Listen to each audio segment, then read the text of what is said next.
물론 여긴 국민 라디오.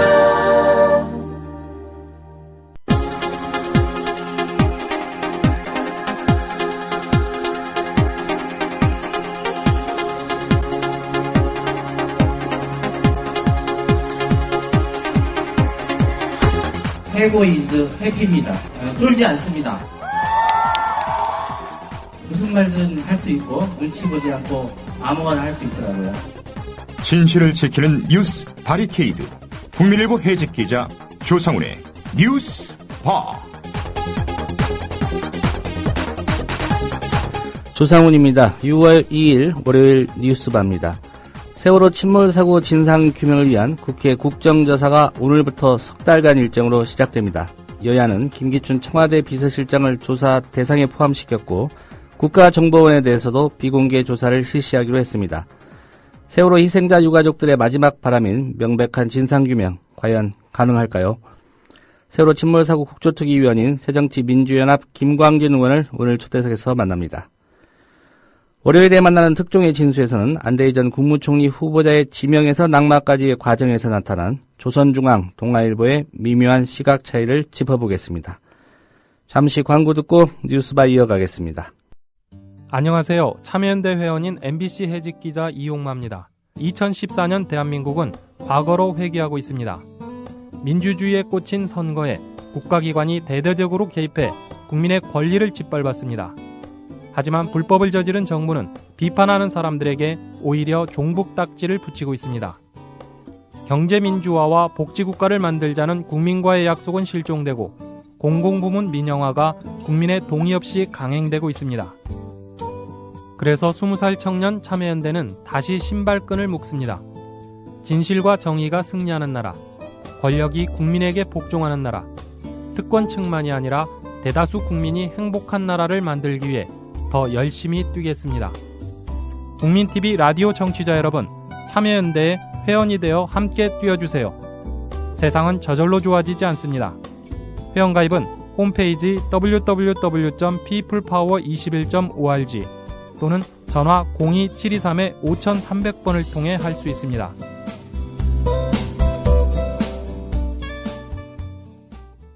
Breaking news regarding missing Malaysia Airlines Flight 3. So the United States is lowering the threshold for American. 日本と同じで現地予算やってるから意味がないんだ。环球消费调查，我们来说一种特殊的旅游。近年来呢，出国旅游。 출근길 국제뉴스 브리핑 장혜림의 월드 리뷰.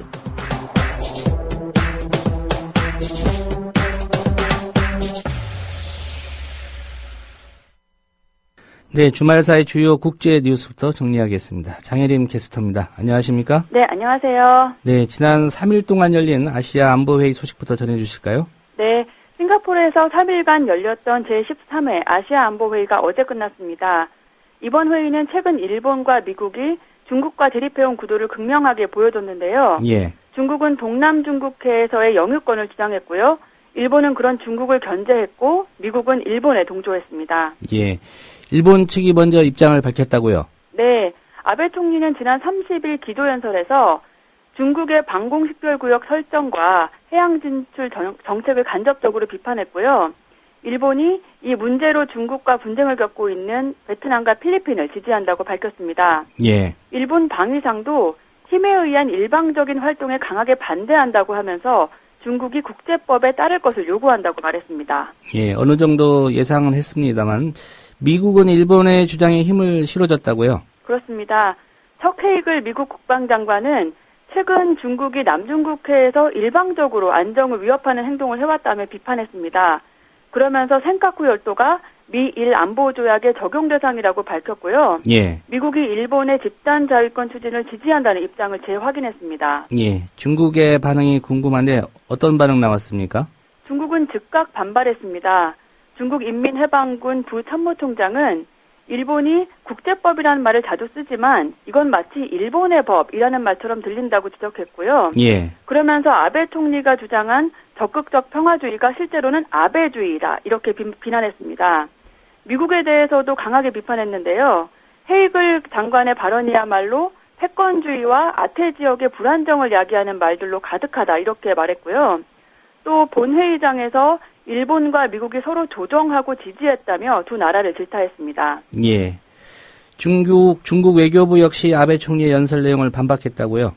네, 중국 외교부 대변인은 일본이야말로 국제법을 준수해야 한다고 주장했습니다. 그리고 일본이 역사를 직시하고 사실관계를 존중하길 희망한다고 밝혔고요. 예. 일본이 아태 지역의 평화와 안정에 도움이 되는 행동을 할 것을 촉구했습니다. 네, 여러 나라 사람들이 모여서 일본군 위안부 문제를 해결하라 이렇게 일본 정부에 촉구했다는 소식도 있군요. 그렇습니다. 한국과 중국, 일본을 포함한 8개 나라의 일본군 위안부 피해자와 유족들 그리고 관련 활동가들이 일본에 모였습니다. 이들은 지난달 31일부터 위안부 문제 해결을 촉구하는 행사를 벌이고 있습니다. 31일에는 피해자들의 증언을 듣고 일본군 위안부 문제에 대한 토론을 벌였고요. 예. 오늘은 이 문제에 대해서 일본 정부가 적극적으로 나설 것을 요구하는 시위를 벌일 예정인데요. 위안부 동원의 강제성을 부정하려는 일본 정부를 규탄할 계획입니다. 예, 여러 가지 행사와 시위가 열렸는데 다른 활동 계획도 좀 있습니까? 네, 위안부 피해자들은 내일과 모레 도쿄 외국어대학과 와세다 대학 등 7개 학교를 돌며 직접 겪은 피해를 증언할 계획입니다. 예. 그리고 일본 정부가 책임을 인정하고 피해자들에게 배상할 것을 촉구하는 요구서를 일본 정부에 전달할 예정입니다. 예. 미국 국가안보국 NSA가 방대한 양의 인물 사진을 수집하고 있다. 이런 보도가 있었습니다. 어떤 내용입니까? NSA가 전 세계의 이메일과 소셜미디어 등을 통해 하루에 수백만 장의 인물 사진을 수집하고 있다고 뉴욕타임스가 전했습니다. 뉴욕타임스는 미국 중앙정보국 CIA 직원이었던 에드워드 스노든으로부터 입수한 기밀 문서를 인용했는데요. 예. NSA가 입수한 인물 사진 중 얼굴 인식이 가능한 것은 5만 5천 장 정도라고 설명했고요. NSA가 테러 의심 분자를 추적할 때 이전에는 구두나 서면으로 의사소통을 했지만 이제는 얼굴이나 지문을 중요하게 여긴다는 게 이 문서에 나타나 있다고 뉴욕타임스는 밝혔습니다. 예. 미국 국내뿐만 아니라 국제적으로도 이런 활동을 했다는 건가요? 그렇습니다. NSA가 다른 나라의 신분증 데이터베이스와 항공사 승객 데이터 그리고 화상회의 등에서 얼굴 이미지를 가로채고 있다고 문서에 나타나 있고요. 예. 사우디아라비아나 이란 등의 데이터베이스에도 접근을 시도한 것으로 나타났습니다. 뉴욕타임스는 NSA가 이메일 등에서 얼굴 이미지를 추출하고 있고 구글이 소유한 상업용 얼굴 인식 기술도 이용하고 있다고 전했는데요. 이렇게 입수한 사진을 위성사진과 비교해서 사진 속 인물이 어디에 있는지도 알 수 있다고 설명했습니다. 신문은 이 밖에도 NSA가 외국인의 홍채 인식 정보 입수도 고려하고 있다는 사실이 이 문서에 나타나 있다고 전했습니다. 예. CNN 터키 특파원이 생방송 중 현지 경찰에 끌려갔다는 소식이 있었죠? 현지 시간으로 지난달 31일 터키 반정부 시위 1주년 기념 집회 현장에서 있었던 일인데요. 예. 이스탄불 탁심 광장에서 생방송 보도를 하던 CNN 특파원이 경찰에 끌려갔습니다. 특파원은 시위대가 광장에 헌화를 하려고 했지만 경찰이 광장을 아예 봉쇄해버렸다고 전하고 있었는데요. 타국 경찰들이 갑자기 이 특파원에게 당신이 기자냐라고 물으면서 여권을 보여달라고 요구했습니다. 특파원은 기자증을 꺼내 들었지만 결국 연행됐고요. 이 장면이 그대로 생중계됐습니다. 예. 연행된 CNN 특파원은 어떻게 됐습니까? 네, 특파원은 CNN 사무실에서 여권을 보내줄 때까지 약 30분 동안 구금돼 있다가 풀려났고요. 풀려난 후에 경찰의 시위 진압 상황을 다시 보도했습니다. 터키 기자협회는 성명을 내고 경찰이 부끄러운 일을 했다며 규탄했습니다. 예, 다행히 무사히 풀려났었군요. 네. 네, 오늘 소식 잘 들었습니다. 감사합니다. 네, 장예림 캐스터였습니다. 균형 잡힌 시각, 정직한 분석, 조상훈의 뉴스바. 이어서 초대석으로 만납니다.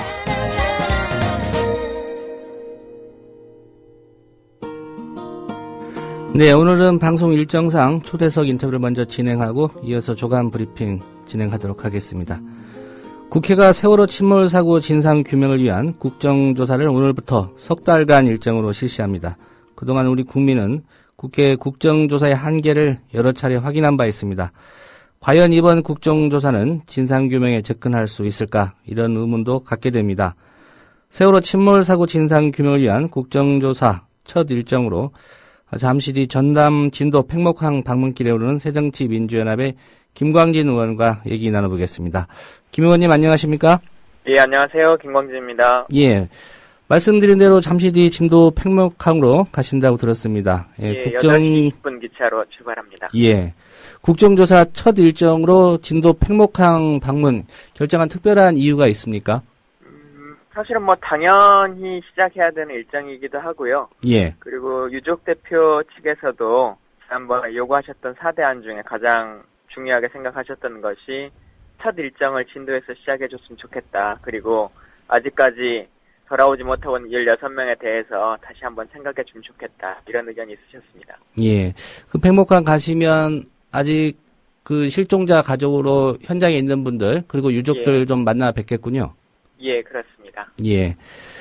김 의원님께서 특별히 이번 국정조사의 목표 어디에 두고 계십니까? 사실 이번 국정조사는 그 세월호 사건이라고 하는 것이 배가 침몰될 때까지는 그냥 사고일 수 있었습니다. 근데 이것을 살릴 수 있는 국민들을 살리지 못하는 참사가 벌어진 것은 대한민국 정부 구조의 컨트롤 타워 분능과 부재였다고 생각합니다. 그래서 예. 그 후자의 문제, 과연 대한민국은 왜 살릴 수 있는 국민들을 살리지 못했는가, 그리고 과연 같은 일이 벌어졌을 때 이후에 어떻게 대처할 수 있겠는가, 이런 문제에 대해서 집중해서 좀 찾아보려고 합니다. 예. 석 달간의 국정조사 일정 말이죠. 뭐 진상규명에 좀 충분한 시간이라고 생각하시는지 궁금하고요. 물론 여야가 합의만 한다면 기간 연장 가능하지 않습니까? 어떻게 보십니까? 사실은 뭐 기간이 처음에는 50일이었다 60일 그리고 90일 뭐 이렇게 늘어났는데요. 예. 그 기간 자체가 늘어났다고 해서 충실해지냐 아니면 혹시 더 늘어지면 더 많이 할 수 있느냐 이런 건 좀 아닌 것 같습니다.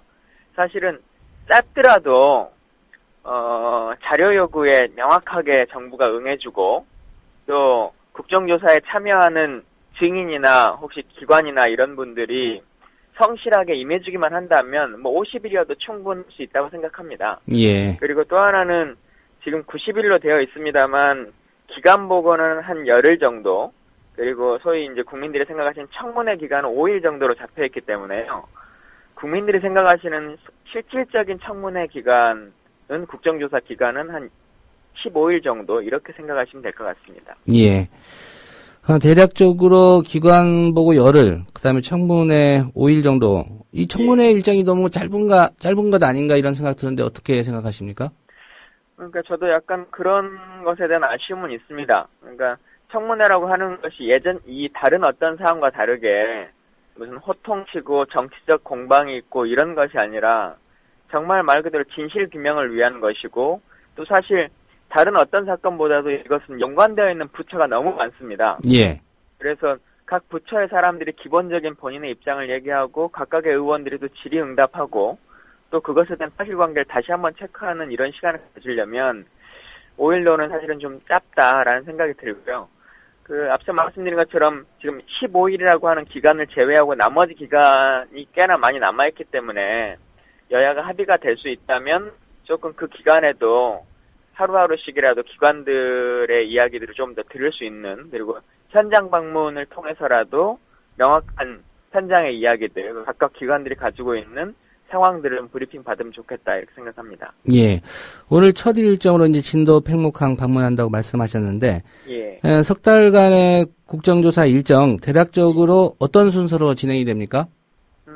일단 오늘부터 여야의 모든 의원들이 참여해서 진도 팽목항으로 가는 것을 시작해서요. 예. 6월 5일 날 안산 분향소를 방문하는 것으로 예정되어 있습니다.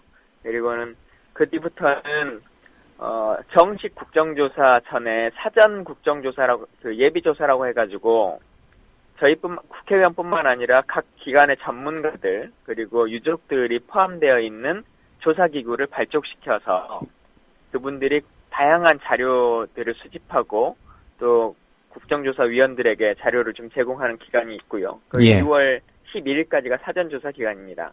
예. 그리고는 말씀드린 것처럼 기간 보고는 7월 7일부터 7월 26일까지의 시간에서 1차, 2차로 좀 나눠서 이렇게 진행을 하려고 주의를 하고 있고 양당 간에 합의되어 있는 명시적으로 명확하게 날짜로 박혀 있는 것은 청문회는 8월 4일부터 8월 8일까지로 한다. 이렇게 5일간 한다. 이렇게 되어 있고 예.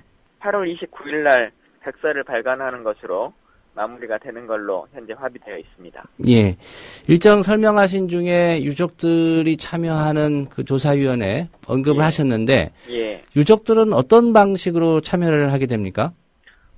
국정조사라는 게 기본적으로 다른 국정조사도 마찬가지입니다만 전문가들이 참여할 수 있도록 되어 있습니다. 예.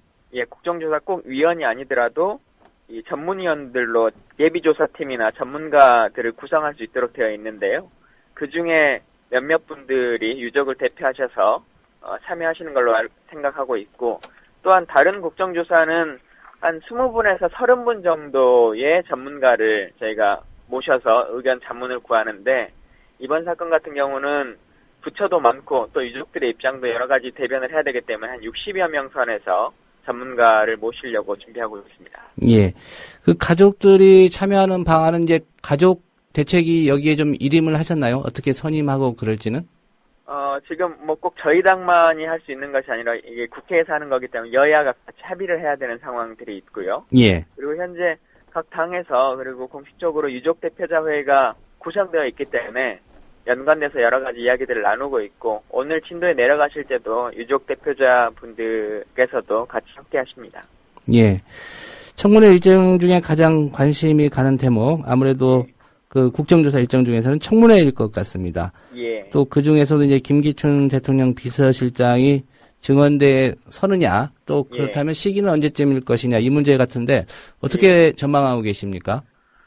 많은 분들이 기관 보고로 되어 있기 때문에 김기춘 실장이 중도의 청문회 전, 그러니까 8월 4일 전에 사퇴해버리면 청문회에 쓰지 못하는 것이 아니냐, 이런 우려를 많이 하시는데요. 예. 명확하게 말씀드리자면 저희가 합의사항에 양당이 원하는 모든 증인을 채택하도록 되어 있기 때문에요.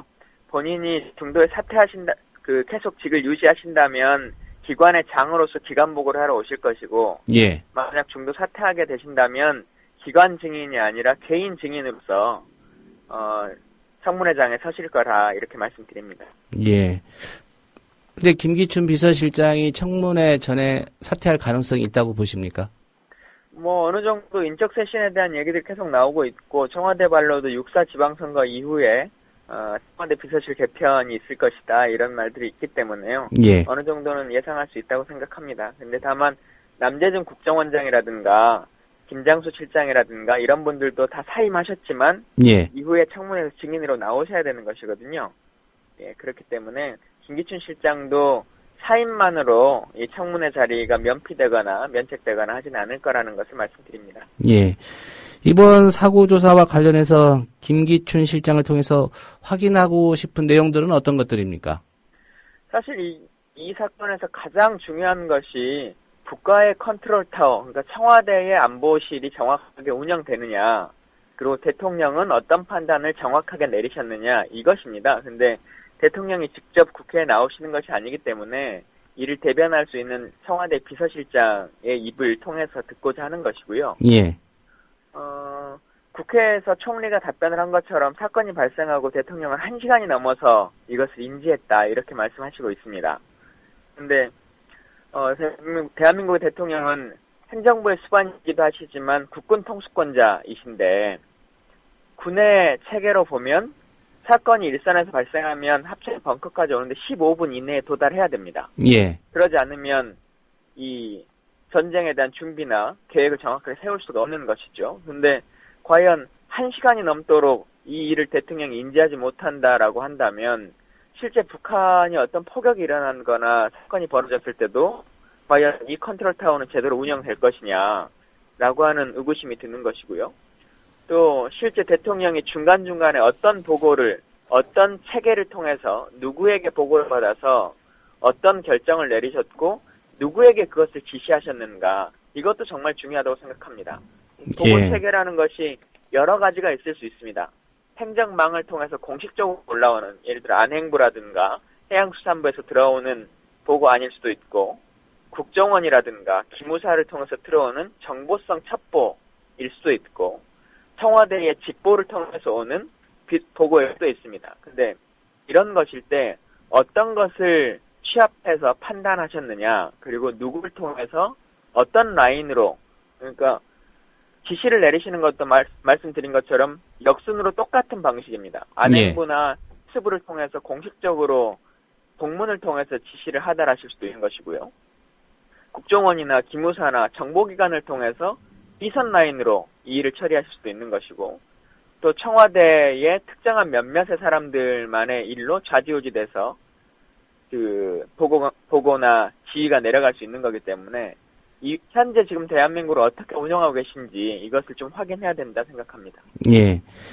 이 청와대 비서실로부터 이제 기관 보고 받으실 거고, 또 이제 김기춘 실장의 어떤 증언 내지는 입장 표명이 있을 것 같은데, 그 조사 과정에서 박근혜 대통령에게 확인이 필요한 사항이 만약에 발생한다면, 뭐 국회에 나오라고 할 수는 없겠지만, 특위 차원에서 뭐 청와대를 방문하거나 아니면 서면 질의 이런 게 이루어질 가능성도 있습니까?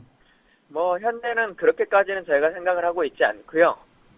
현재 뭐 비서실장이라든가 안보실장이라든가 이 분들을 통해서 당시의 상황들은 확실하게 유추해 볼 수 있을 거라 생각이 듭니다. 그리고 성실하게 답변해 주실 거라고 믿고 있습니다. 예. 이 김기춘 실장이나 유병헌 전 세무그룹 회장에게로 지금 여론이 지나치게 쏠려 있는 거 아닌가 이런 평가도 있습니다. 거기에 좀 가려진 측면이 있는 기관이 바로 이제 국가정보원인데요. 비공개이긴 하지만 어쨌든 국정원도 이번 조사 대상에 포함이 됐습니다. 그렇습니다. 그렇다면 이 국가정보원 수장이었었죠. 남재준 전 원장에 대한 조사는 어떻게 진행할 예정이십니까? 남재준 원장도 당연하게 본인이 물러났지만 그렇기 때문에 기관 보고가 아니라 개인 증인의 신분으로 저희가 채택을 해서 증인대에 서게 될 것이고요. 말씀 주신 것처럼 사실 이 문제의 핵심은 세월호나 유병헌의 비리 문제가 아닙니다. 그것은 예를 들어 세월호가 그들의 소유가 아니고 일반 그 개인 회사의 소유였다면 어떻게 대처했겠습니까? 이건 뭐 중요한 문제가 아님에도 불구하고 지금 여론의 모든 것들 특정한 무슨 종교적인 문제나 비리의 문제로 덮고 가려고 하는 것인데요. 사실 이것은 배가 뒤집어지고 나서의 문제, 왜 살릴 수 있는 국민들을 살릴 수 없었냐라고 하는 국가 행정기관의 문제가 가장 큰 것이지 배 자체의 문제만을 탓할 수는 없는 거라고 생각합니다. 그래서 그것에 대해서도 언론들이 조금 더 바로잡아 주시면 좋겠다는 생각이고요. 국정원 문제에서도 보면 사실 진실규명이라고 하는 것은 정확한 팩트를 말해줘야지만이 알 수 있는 것입니다. 근데 지금 총리는 나와서 총리가 국회에서 답변을 하실 때 세월호 사건의 인지를 국정원이 선원이 국정원으로 직접 전화를 한 것으로 본인은 알고 있다 이렇게 답을 했습니다. 그럼에도 불구하고 국정원은 국회에 보고를 하기를 YTN 뉴스를 보고 알았다 이렇게 허위로 답을 하고 있는 것이죠. 그러면 진실규명에 대한 아무런 의지를 알 수가 없을 뿐만 아니라 사실 이것이 왜 중요하냐라고 하면 그 시간의 갭이라고 하는 것이 소위 말하는 골든타임이기도 하고 또 국정원이라고 하는 정보기관의 특성상 그분들이 알고 인지했던 그 시점이 곧 청와대의 주요 지휘라인이 알 수 있었던 시점입니다. 근데 그 시점을 한 20-30분 정도의 갭차를 발생시키기 위해서 그리고 그 기간에 아무 일도 하지 않았다는 것을 면피하기 위해서 지금 국정원이 자기들 몰랐다라고 하는 것으로 스스로 그런 얘기를 하고 있는데요.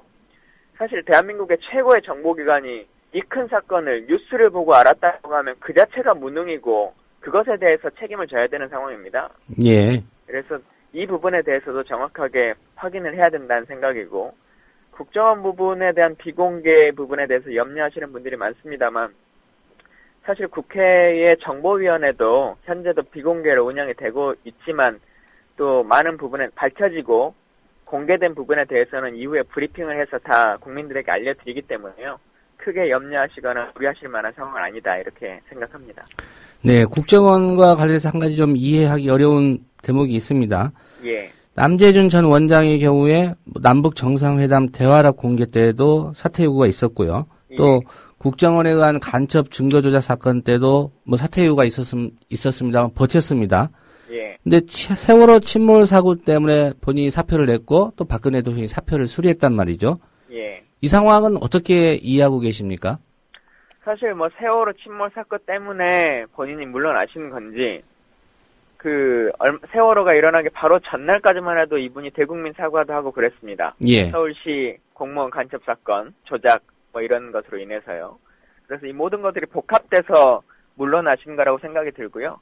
세월호 사건만의 책임으로 보기엔 좀 어렵고, 이 정권이 특성상 소리 소문 없이 다른 걸로 이슈가 몰려있을 때, 사람들에 대한 인사 문제, 인사를 다 일으키고 있습니다. 예를 들어, 사이버 사령부의 핵심으로 거론됐던 연재욱 소장 같은 경우도 세월호 사건으로 국민들의 시선이 쏠려 있을 때 갑자기 다른 곳으로 청와대에서 빼버리거든요. 예. 네, 이런 것들처럼 지금 인사라고 하는 것에 대해서도 좀 명확하게 하실 필요가 있고, 책임을 물어서 문책을 하실 거면 문책이라고 하는 것을 명확하게 밝힐 필요가 있다라고 생각합니다. 예. 지금 남재준 원장이 문책성인지 본인이 그냥 더 이상 버티기가 어려워서 물러나신 것인지 이것에 대해서도 명확하지가 않고 국민들에게 명확하게 답하지도 않았다고 생각합니다. 예. 보통 국정조사가 시작되면 여러 가지 그동안 밝혀지지 않았던 자료들이라든가 예. 또는 어떤 정보 제공, 제보, 증언들 이런 게 좀 나옵니다. 특별히 이번 국정조사 앞두고 그런 자료 같은 거 확보하신 거 있으시면 좀 말씀을 해주실까요? 조사가 이제 시작됐기 때문에 아직 명확하게 그 자료가 있지는 않습니다만, 예. 현재 대학을 통해서 유족분들이 아이들의 핸드폰을 포렌식을 다시 하고 있습니다. 그래서 당시의 상황들이 핸드폰에 담겨져 있는 영상이라든가 사진을 통해서 조금 더 나올 거라는 생각을 갖고 있고요. 또 하나는 그동안은 각각의 상임위에서 각각의 분야에 따라서 예를 들어 해양수산위원회라든가 국방위원회라든가 안전행정위원회에서 각각의 이야기들을 했지만 이제 이것을 토탈해서 종합해야 할 수 있는 기회를 가졌기 때문에요. 서로 이 가지고 있는 자료들을 맞춰보고 하나로 엮어보다 보면 예. 또 새로운 가능성과 새로운 이야기들을 할 수 있지 않겠냐 이렇게 생각합니다. 예. 희생자 가족들과도 꾸준히 소통을 해오셨을 텐데 예. 특별히 유족들이 이번 국조특위에 바라는 내용들은 어떤 것들로 듣고 계십니까? 아시는 것처럼 저희 국조특위가 약간 처음에 진행되지 못하고 새누리당에 계속 거부하고 있는 그 시기에 유족분들이 국회에 오셔서 3일간을 보내셨습니다. 그때 말씀하셨던 것이 4가지가 있으셨는데요. 사실은 가장 중요하게 말씀하신 게 진상규명이고 진실규명이다 라고 하는 말씀이셨고, 그것을 위해서 헌신의 힘을 다해서 해야 된다는 생각을 갖고 있고, 사실 다른 어떤 국정조사보다 훨씬 더 많은 부담감과 우려와 염려 그리고 깊은 마음을 안고 오늘부터 시작을 하게 됐습니다. 예. 아마 국민들이 또 가장 걱정하는 것 중에 하나가 일정 중간중간에 여야 간의 이견 차이로 또 중단이 되고 예. 파행으로 가는 것 아닌가 이런 예. 생각하는데 이번 국정조사는 좀 다를 거라고 보십니까? 다를 거라고 믿고 있고 새누리당에서도 그렇게 하실 거라고 생각합니다. 이게 다른 어떤 정치적인 국정조사보다 온 국민이 하나의 힘으로 진실규명에 대한 이야기를 하고 있고 대통령께서도 눈물로 그 이야기를 하셨기 때문에요. 새누리당에서도 그렇게 하셔야 된다고 생각을 하고 그런 의미에서 보면 이번에 국정조사 시작될 때 새누리당이 증인 채택의 문제나 이런 것으로 시간을 끌었던 것 그리고 그렇게 해서 유족들의 가슴을 다시 한번 아프게 했던 것에 대해서는 이후에는 그런 일이 없었으면 좋겠다 이런 생각을 말씀드립니다. 예. 앞서 좀 말씀은 하셨는데 다시 한번 좀 여쭤볼 내용인 것 같아서 질문을 드리겠습니다. 대체로 보수 언론이 그렇고요. 또 박근혜 대통령도 국무회의 석상에서 이번 참사의 책임, 유병헌 전 세무그룹 회장 일가에 좀 집중시키려는 그런 취지의 발언을 했습니다. 예. 이런 배경에 뭐가 좀 있다고 보십니까? 이런 움직임에? 그러니까 제가 앞서 말씀드린 것처럼 세월호 사건은 딱 2가지로 구분할 수 있습니다. 배가 가라앉기까지의 과정.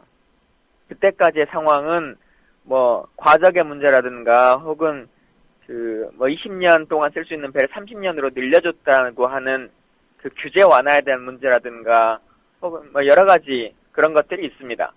그러나 가장 중요한 것은 그렇다고 해서 다 그렇게 사고가 난 배가 아무도 사람을 구할 수 없느냐라고 하는 문제인 것이거든요. 예. 근데 정부 입장에서는 배가 가라앉고 난 이후에 구조의 문제가 시작되면서부터는 모든 것이 정부의 책임인 것이 스스로도 알고 있고 사실입니다. 그렇기 때문에 배가 가라앉고 나서 아무도 구하지 못한 것에 대한 정부 책임에 대한 말이 나오지 않기 위해서 배가 가라앉기까지의 과정, 이 문제로 모든 것을 집중하고 있고 여론과 언론의 눈을 그쪽으로 돌리는 것이 아니냐라고 생각합니다. 예. 이번 국정조사에서는 그 구하지 못한 책임, 이 부분을 집중적으로 따져서 조사를 하겠다, 이런 입장이시고요. 예, 그렇습니다. 예, 국정조사 활동과 관련된 사항은 아니지만, 예. 국회 국방위에서 활약을 하셨기 때문에 좀 예. 한 두 가지 정도 질문을 드리겠습니다. 예, 예. 박근혜 대통령이 청와대 신임 안보실장에 김관진 국방장관 임명한 거 어떻게 보고 계십니까? 사실 뭐 개인적인 능력은 차지로 두더라도 시기의 문제에 있어서 과연 안보를 최우선으로 생각한다라고 하는 이 보수 정권이 국방부 장관과 국가안보실장에 대한 인선을 과연 이 시기에 하셔야 됐느냐라고 하는 것에 대해서 상당히 분노스럽고 우려스럽습니다. 다시 말씀드리자면 지금 선거가 이틀밖에 남지 않은 상황이고, 예. 그리고 아시는 것처럼 현재 총리가 실질적으로 공석인 상태입니다. 근데 대한민국 헌법 87조에 보면 장관은 총리의 제청에 의해서 하도록 되어 있습니다. 그럼에도 불구하고 총리가 없는 이 상황에서 국방부 장관을 임명하고 또 국가안보실장을 현재 장관으로 있는 사람을 임명해버리고 이런 일들을 행한다고 한 것은 안보의 문제까지도 정치적인 하나의 이벤트를 위해서 활용해버리는 것이 아닌가, 이런 것에 대한 우려와 염려, 그리고 총리 자체에 대한 무력함을 보여줘서 말 그대로 청와대 1인 지배의 모습을 보여주고 있다, 이거에 대한 생각이 있고요. 예. 김관진 장관 개인에 대해서는 사실은 뭐 한 4년간 대한민국의 군 안보 문제를 총괄하셨던 분이기 때문에 개인적인 자질에 대해서 뭐 크게 문제가 있다라고 생각 들지는 않습니다. 다만 국방부 장관으로서 하셔야 될 역할과 국가안보실장은 군사적인 측면뿐만 아니라 외교적인 문제, 그리고 이후에 동북아 정세의 모든 것에 대한 문제와 정무적인 판단까지를 다 하셔야 되는 부분이기 때문에 많은 부분에 있어서 김관진 장관이 천안함 이후 매파의 대표적인 인사로 불리시는 분이어서 국방장관으로서는 아주 적합한 인물일지 모르나 안보실장으로서 이 모든 것들을 다 통과하실 수 있겠느냐라고 하는 우려가 있기 때문에요. 예. 본인이 그 부분에 대해서도 조금 더 많은 신경을 쓰셔서 안보실장으로서 역할을 하시면 좋겠다 생각합니다. 예. 지명 과정에 대한 헌법 위반 소지 지적하셨는데, 예. 이 박근혜 대통령이 새 국방장관으로 지명한 한민구 전 합참의장 어떤 사람입니까? 청문회를 해봐야 뭐 명확하게 답을 드리겠습니다만 일단 합참의장 청문회를 할 때 1차 통과를 하셨던 분이기도 하고, 군 내에서는 이론적인 면이나 실무적인 면에서 크게 문제되지는 않는다라고 하는 의견들이 좀 다수로 있으시고요. 예. 또 아시는 것처럼 뭐 독립군의 후손으로 유명하신 분이기 때문에 여러 면에서 뭐 크게 소위 말하는 청문회 통과용 카드인 것이 아니냐, 이런 것에 대해서는 뭐 편하게 생각합니다. 근데 다만 지난번 김병관 장관 국방장관 후보자의 청문회에서 보듯이 군복을 입고 계실 때는 사실 큰 문제가 없지만 군복을 벗고 나서의 상황들이 계속 문제가 되지 않습니까? 장관 예. 후보로서. 그래서 이분이 군복을 벗고 지내신 지가 한 4년 정도 되시고, 또한 지난 4년간 박근혜 후보의 안보 관련한 그 정책 보좌 역할도 하시고 정치 쪽과 관련한 일들을 계속 좀 해오셨기 때문에 이 부분에 대해서 지난 4년간의 어떤 행적과 일들을 하셨는지에 대해서 좀 꼼꼼하게 바라봐야 되는 것이 아니냐라고 하는 생각과 더불어서요. 예. 또 4년간 남북관계의 문제나 혹은 군사적인 측면에 있어서 많이 변화가 있었고, 또 예년과 달리 군이라고 하는 것이 인권 문제라든가 복지 문제가 많은 부분에 있어서 우선시 되고 있기 때문에 이와 관련한 인식들도 4년 전에 군복을 입으셨을 때와 좀 달라졌는지 확인할 필요가 있다고 생각합니다. 예. 네, 오늘 말씀 잘 들었고요. 진도 잘 다녀오시고요. 그 국정조사 중간중간에 저희가 필요하면 또 인터뷰 요청을 드리도록 하겠습니다. 예, 알겠습니다. 예. 세월호 침몰사고 진상규명을 위한 국회 국정조사 특위의 새정치민주연합 김광진 의원과의 인터뷰였습니다.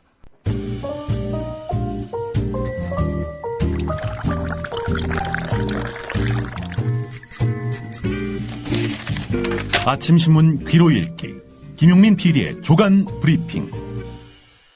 네, 6월 2일자 조간신문들이 전한 주요 기사 살펴보겠습니다. 김용민 PD의 조간 브리핑입니다. 안녕하십니까? 네, 안녕하십니까? 예, 저도 주말 사이에 좀 눈여겨본 기사입니다. 예. 서울시 교육감 후보죠. 이 고승덕 후보의 어떻게 보면 좀 가정사와 관련된 그런 뉴스 같습니다. 예, 그렇습니다. 자, 불과 이틀 앞둔 6.4 지방선거에서 서울시 교육감 선거가 그야말로 목불인견의 난장판으로 치닫고 있다. 중앙일보는 오늘 사설에서 이렇게 시작합니다.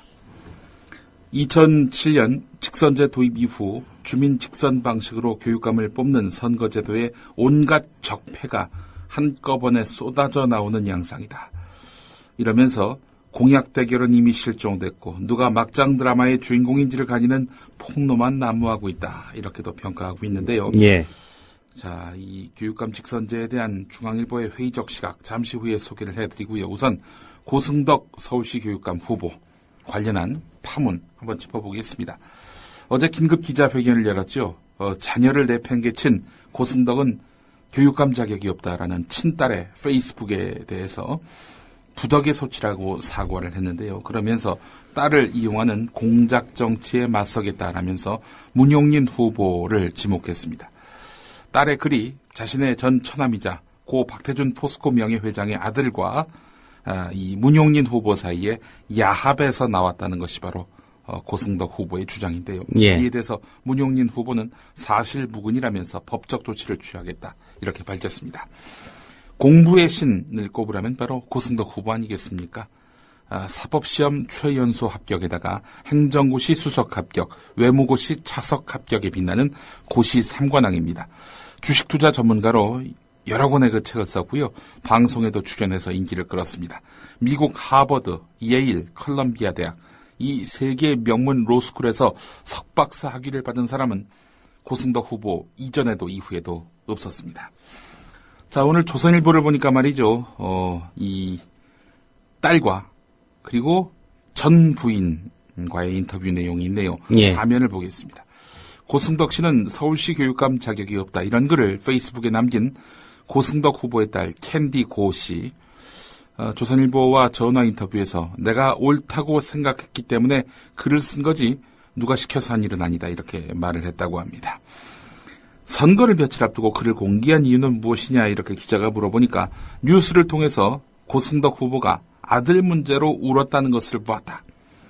고승덕 후보가 지난 30일 그러니까 금요일 기자회견에서 아들의 이중국적에 대한 질문이 나오니까 아들은 건드리지 말아달라라면서 울었었죠. 예. 이에 대해서 캔디 고 씨는 나는 그의 눈물이 진실하다고 생각지 않는다. 왜냐하면 그는 아들에게 전혀 연락을 안 했기 때문이다. 1998년 우리가 여기로 온 이후 고승덕 씨는 연락을 안 했다. 이렇게 이야기를 했습니다. 이에 대해서 고승덕 후보가 자녀와 연락을 안 했다라는 캔디 고 씨의 주장이 사실이 아니고 가끔 만났으며 전화, 문자 메시지도 주고받았다. 이렇게 이야기하지 않았습니까?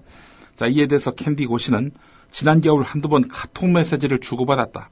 최근 고승덕 후보 측이 공개한 지난 28일의 카톡을 두고 이 카톡 연락은 뉴스에서 자녀 나이에 대해 20대 후반과 30대 사이라고 말하는 것을 보고 내가 먼저 카톡 메시지를 보냈다. 왜 자녀 나이를 그렇게 잘못 말했느냐? 이렇게 말하고 안부 묻고 짧은 대화 정도 했다는 건데요. 예. 자, 이에 대해서 이제 기자가 연락은 누가 먼저 했는가? 이렇게 물어봤어요. 고승덕 쪽에서 먼저 연락하려고 찾은 적은 없었다. 미국에 온 이후로 늘 내가 먼저 시도했는데 아예 거부당하거나 아니면 yes, no 식으로만 대답을 들었다. 그쪽, 그러니까 고승덕 후보를 말하는 거지요. 그쪽에서 아무런 이야기가 없으니까 가슴이 아프더라. 이렇게 말했다는 겁니다. 한편 고승덕 후보의 전 부인 박유아 씨, 박태준 전 회장 딸이죠. 이분은 딸이 그런 글을 왜 공개하며 나서게 되느냐라고 기자가 물어보니까 고승덕 후보가 교육감만 안 나갔으면 그냥 아무 일도 없었겠지. 여태까지 이렇게 살아왔는데 라면서 말끝을 흐렸다고 합니다. 또 고승덕 후보가 아내가 미국식 교육을 주장해서 아이들 데리고 미국으로 떠나는 바람에 결별했고 양육권도 빼앗겼다라고 기자회견에서 밝힌 것에 대해서 이 박유아 씨가 이혼은 미국 오기 훨씬 전부터 큰 문제가 있었기 때문이다. 할 말은 많지만 이혼 사유에 대해서는 이야기하지 않겠다 이렇게 말을 했습니다. 부부관계의 속사정 남이 알기 어렵죠. 자, 오늘 조간신문들은 이에 대해서 어떤 평론을 했는지 한번 살펴보겠습니다. 예. 관련해서 사설을 실은 신문은 중앙일보하고 한겨레 정도인데요. 잠시 후에 소개를 해드리고 동아일보는 횡설수설이라는 천자한파케 소 칼럼에서 이렇게 정리를 했습니다. 딸은 아빠와 헤어진 엄마와 함께 살면서 아빠에 대한 원망을 키웠을지 모른다.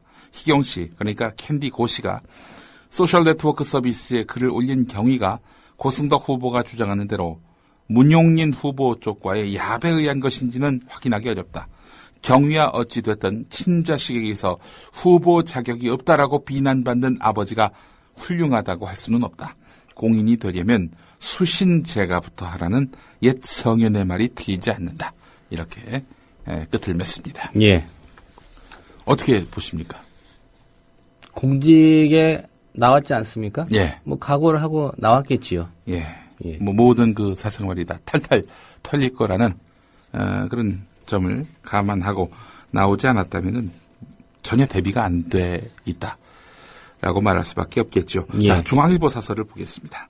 선거에 출마한 후보의 딸이나 가족이 부모를 향해 무자격자다 이렇게 거론하는 것은 흔치 않다.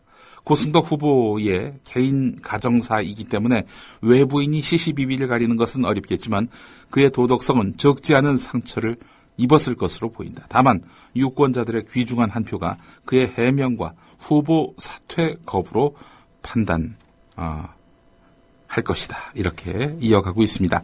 그러면서 앞서 말씀드린 대로 교육감 직선에 대해서 중앙일보가 이거 뜯어고쳐야 한다라는 논지를 펴고 있습니다. 1991년 간선제를 시작으로 여러 제도 변경을 거쳐서 오늘의 이른 교육감 선거 과정에서 숱한 문제점이 드러났다. 정치권은 교육감 자격이나 경력을 바꾸는 수준의 제도 변경만 했을 뿐 적폐를 도려낼 근본적인 개혁은 시도조차 하지 못했다. 이게 무슨 말이냐면요. 교육감 선거에 출마할 수 있는 자격이 교육 경력이 있어야만 가능하도록 했거든요. 근데 그걸 없앴습니다. 그러다 보니까 교육 경력이 없는 고승덕 후보가 나오게 된 거 아니겠습니까? 자, 중앙일보는 민주주의의 꽃이라는 선거의 취지를 살릴 수 없는 선거라면은 폐지되는 것이 마땅하다. 이번 선거가 끝난 다음 교육정책의 일관성을 감안해서 시도지사와 교육감이 러닝메이트로 나오거나 과거처럼 교육감을 임명하는 그 제도로 들어가는 방안을 논의할 필요가 있다. 이렇게 중앙일보는 주장하고 있습니다. 그러나 한겨레 사설을 보겠습니다. 초중등 교육에서 교육감이 차지하는 비중은 절대적이다. 교육감은 학교의 존폐와 선발 방식, 예산 편성과 교원 인사권 등 교육 현장을 실질적으로 관장한다. 교육 대통령이라고 해도 과언이 아니다. 영교시, 야간 자율학습, 우열반 편성과 학업 성취도 평가 같은 학교 현장의 문제들을 크게 바꿀 수 있는 사람 역시 교육감이다. 이런 교육감은 묻지마 인기 투표로 뽑기엔 너무나 중요한 직책이다. 이렇게 말하고 있습니다. 묻지마 인기 투표로 뽑아서도 안 되지만 이 대통령이 임명하는 식의 이런 교육감 제도도 이거는 문제가 있는 거 아니겠습니까? 이걸 직선으로 뽑는 것은 백년대계라고 불리는 교육, 이 교육 정책을 시행할 그런 교육감을 지역 주민들이 직접 뽑는다는 점에서 그 나름 의미가 있습니다. 그런데 그 섣불리 폐지 운운하고 있는 중앙일보의 논지는 과연 여러분들 어떻게 들으셨는지 모르겠습니다. 한겨레 사설 제목은 이렇습니다. 이래서 교육감의 자질과 철학이 중요하다. 이건데요. 예. 고승덕 후보 개인의 유불리를 떠나서 이 시대의 교육적 과제가 어떤 것이고 이를 해결하는 데 앞장서야 할 교육감이 갖춰야 할 자질과 철학은 무엇인지 곰곰이 짚어보는 계기가 됐으면 한다. 교육감 선택에 앞서서 후보가 어떤 삶을 살았고 어떤 이력을 지녔는지를 꼼꼼히 따져보는 일은 그래서 중요하다. 교육감 선거에 대한 무관심은 결국 학생과 학부모들에게 고스란히 피해로 돌아간다. 아이들의 미래를 조금이라도 소중하게 여기는 유권자라면 교육감 후보들의 교육 철학과 정책에 대해서 깊은 관심을 기울이고 선거에 적극 참여해야 할 것이다. 이렇게 정리되고 있습니다. 자, 동아일보도 그렇고 중앙일보도 그렇고 한겨레도 그렇고 논지는 고승덕 후보 자격 미달이다. 이렇게 정리할 수 있을 것 같습니다. 예, 모레가 선거인데 제도를 바꿀 수는 없고요. 예. 일단 이번 선거에서는 유권자들이 판단을 해야 될 것 같습니다. 예. 자, 이 상황을 즐기는 자들 또한 꼴불견입니다. 문용린 후보 부녀 갈등을 싸잡아서 패윤이라고 이렇게 못 박았네요. 한겨레 3면에 관련 기사가 있습니다.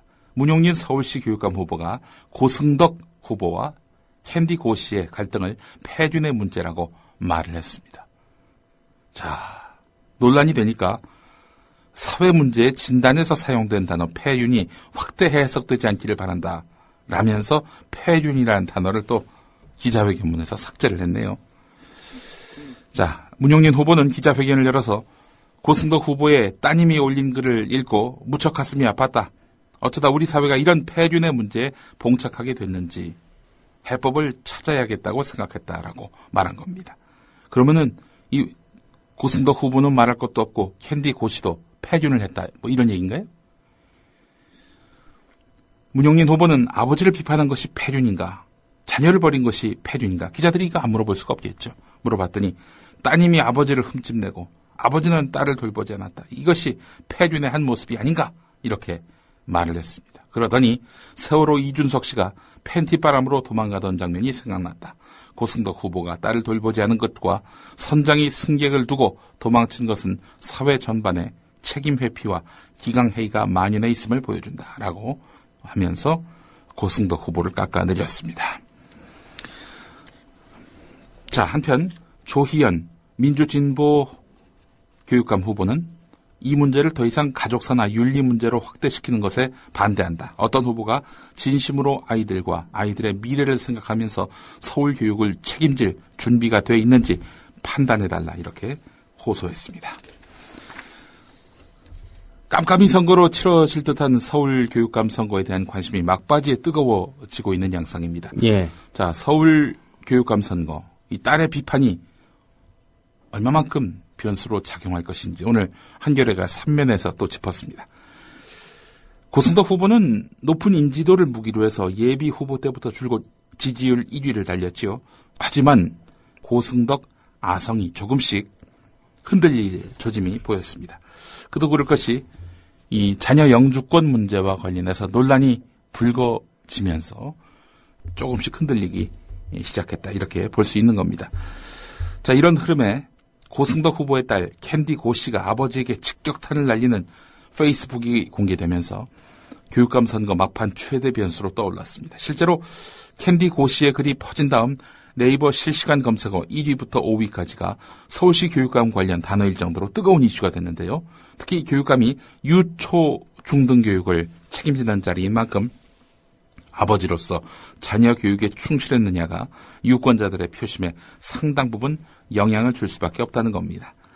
일부 전문가들은 이번 사건으로 고승덕 후보의 인지도 거품이 꺼지면서 문용린 후보 쪽으로 보수 결집 현상이 가속화될 수 있다 이렇게 전망을 했는데요. 예. 다른 한편에서는 이번 변수가 사회관계망 서비스 SNS에서 큰 논란이 되고 있고 핵심 유권자가 30, 40대 여성이란 점에서 볼 때 이게 도리어 진보 후보에게 유리하게 작용할 수도 있다 이렇게 분석을 했습니다. 결국 뚜껑을 열어봐야 할 수 있다 이런 얘기죠. 네, 한겨레 3면에 난 분석입니다. 예, 인지도 싸움에서 이제는 후보 자질 대결로 간다.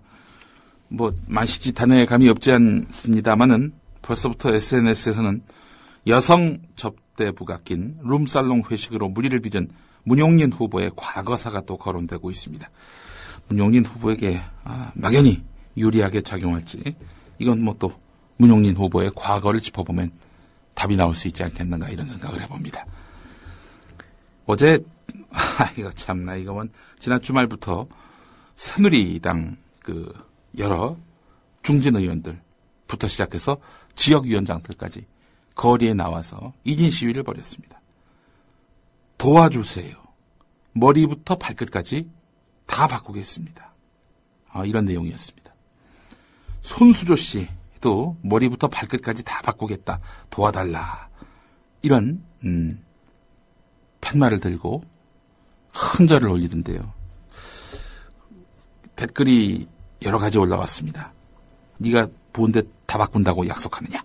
뭐 이런 것도 있었고 저 같은 경우에는 그 내용도 모르고 봤어요. 머리부터 발끝까지 다 바꾸겠다 도와달라 그래가지고 제가 전신 성형은 위험하다. 그리고 그건 본인 돈으로 해야지 남에게 이렇게 돈을 구해서 이렇게 하는 건 곤란하다. 뭐 이렇게 썼어요. 예. 알고 봤더니 이게 뭐 서청원 현 의원 그리고 이완구 원내대표 그리고 대통령을 누나로 부르는 윤상현 전 원내수석부대표 모두 이렇게 팻말을 들고 시위를 했습니다. 이 윤상현 전 원내수석부대표는 사무총장이 됐죠? 예. 예. 아프리카 예술단장 이사장이었던 홍문정 씨가 그만둔 자리죠. 사무총장. 그렇습니다. 예. 사무총장은 당에서 행정적인 대표입니다. 어디 뭐 외부하고 용역계약 맺을 때 새누리당의 대표는 사무총장으로 되어 있습니다. 선거 초반만 해도 말이죠. 새누리당 지도부는 6.4 지방선거를 박근혜 대통령의 국정과 직접 연결하는 데에는 신중한 태도를 보였습니다. 왜 그러겠습니까? 세월호 참사 이후 대통령 이름을 내건 마케팅, 이게 별 도움이 안 될 거라고 판단했기 때문 아니겠습니까? 하지만 주요 격전지에서 새누리당 후보의 지지도가 대통령 국정 지지도, 새누리당 지지도를 따라가지 못하니까 다시 박근혜 대통령을 선거 전면에 내세우는 그런 분위기란 겁니다. 주요 격전지의 지지율이 오르지 않으니까 지도부가 전국에서 1인 유세를 벌였다는 건데요. 오늘 조선일보 5면에 이런 관련 기사가 있습니다. 한편 조선일보 기자와 인터뷰한 새누리당 고위 관계자는 지지층이 위기감을 느끼고 투표장에 나와주셔야 하는데 새누리당을 도와달라고 해서는 효과가 없다. 결국 박근혜 대통령에 대한 우리 지지층의 애정에 기대는 것 외에는 뾰족한 방법이 없다. 이렇게 말을 했다고 하는군요. 야당은 이런 전략에 대해서 선거를 앞둔 여당의 비겁한 비상작전이라고 이렇게 말하고 있는데요. 한정혜 대변인은 새누리당은 도와달라고 말하기 전에 질책해달라고 말하는 것이 옳지 않겠는가. 대통령을 지키기에 앞서서 국민을 지켜달라 이렇게 반박하기도 했습니다. 사전투표가 있었습니다. 예. 사전투표가 토요일로 끝났죠. 토요일로 끝났습니다. 30일과 31일에 있었습니다. 예. 그런데 어제 6월 1일 여의도 순복음교회 조용기 목사는 설교에서 자신이 오늘 아제르바이잔, 아르메니아인가요? 하여튼 다른 나라로 이제 출국을 하는데 공항에서도 투표할 수 있다고 해서 자기는 공항에서 투표하겠다. 이렇게 말을 했었습니다. 공항에 가셔봐야 투표장은 없습니다. 예. 31일로 끝났기 때문에. 네, 그렇습니다. 6월 4일까지 좀 기다렸다 나가시면은 또 모르겠습니다만은. 전국 단위에서 처음으로 실시된 사전투표 결과를 놓고 여야와 여론조사 전문가들이 모두 뚜렷한 분석을 내놓지 못한 채 혼란스러워하고 있다는 겁니다. 사전투표 20대가 가장 많았지만은 5060도 적극 참여했기 때문에 세대별 투표 현상이 강한 대한민국 당에서 과연 이게 누구에게 도움이 될 것인지 판가름하기 어렵다. 이런 이야기죠.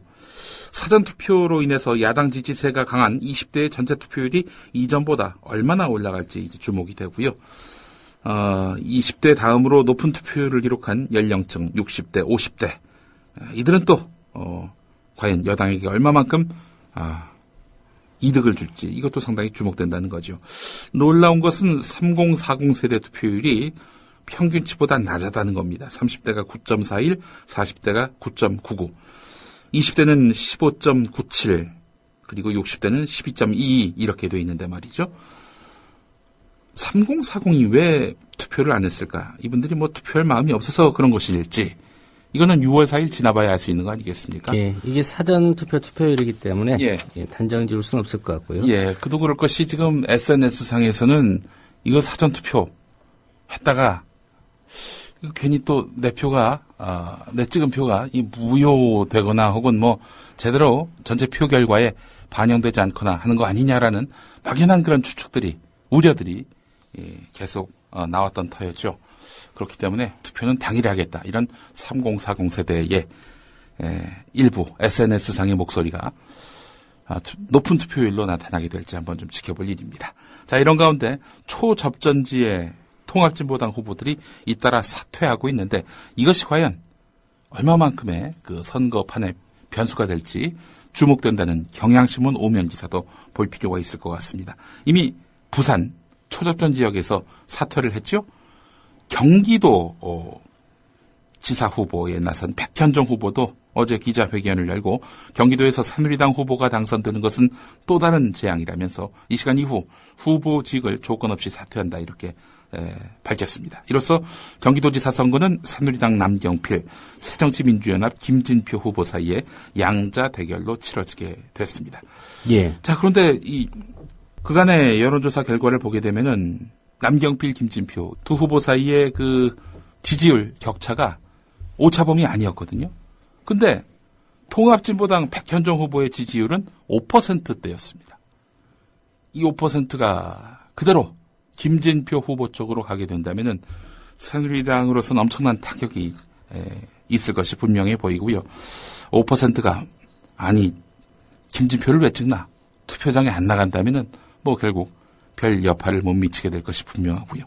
마찬가지로 부산 상황도 그렇습니다. 고창권 통합진보당 후보가 지방정권 교체를 바라는 부산 시민의 열망을 생각하지 않을 수 없다면서 사퇴를 했는데요. 자, 그 결과가 상당히 주목됩니다. 여론조사 결과가 왜 이렇게 다 다르게 나오는가? 이 부분에 대해서 많은 분들이 의문을 갖고 계실 겁니다. 한겨레 사면에 한귀영 한겨레 사회정책연구소 연구위원회 글이 있습니다. 한귀영 연구위원은 예전에 한국사회여론연구소 연구위원으로 일했던 여론조사 전문가지요. 자, 경기, 부산, 인천 몇몇 지역을 놓고 서로 다른 결과가 나와서 유권자들이 혼란스러워하는데요. 지방선거 여론조사에 들쭉날쭉한 결과, 그 비밀은 휴대전화에 있다는 것이 여론조사 전문가들의 지적입니다. 집전화를 상대로 한 조사로는 여당세가 강하고 예. 휴대전화를 해서 조사를 하면은 상대적으로 야당세가 강하게 나타난다는 거지요. 여론조사가 실시되는 평일 낮에는 유선 전화를 받을 수 있는 계층이 주로 노년층, 장년층이고 주부 그리고 자영업자들이 많기 때문으로 보이는데 이들은 대체로 여당 지지세라는 거지요. 자, 여기에 또 하나 한번 짚어볼 필요가 있습니다. 이게 대선, 총선, 지방선거가요. 달라요. 대선은 사실 여론조사 이게 쉽습니다. 왜냐? 선거구가 전국 한 군데 아닙니까? 그렇기 때문에 이 전반적으로 이 흐름, 추이 이런 것들을 읽기가 편합니다. 하지만 이번에 보십시오. 이 도대체 몇 군데서 선거가 벌어집니까? 수천 명의 당선자를 낳게 되는 이번 선거가 치러지고 있는데 집전화를 한다면은 할 수 있겠죠.